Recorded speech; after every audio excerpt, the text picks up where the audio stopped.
Ömrümün son günü de olsa elimden bir yerde geçirdim. Niyə bir günlük həyata qayıtmaq istəyirsiniz? Nə mənası var ki? Ailemle vaxt geçirtmek istedim. Kızıma söz vermiştim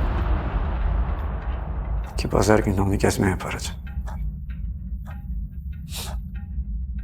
Onda da işe çıktım.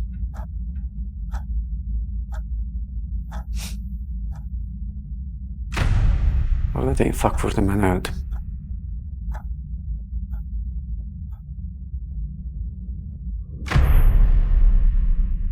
Çok pişmanım kardeşim. Ayşegül. Ben hayata kaytar. Ömrümün son günü de olsa ailemden bir yerde geçirdim. Ne olur? Bunları çok görme.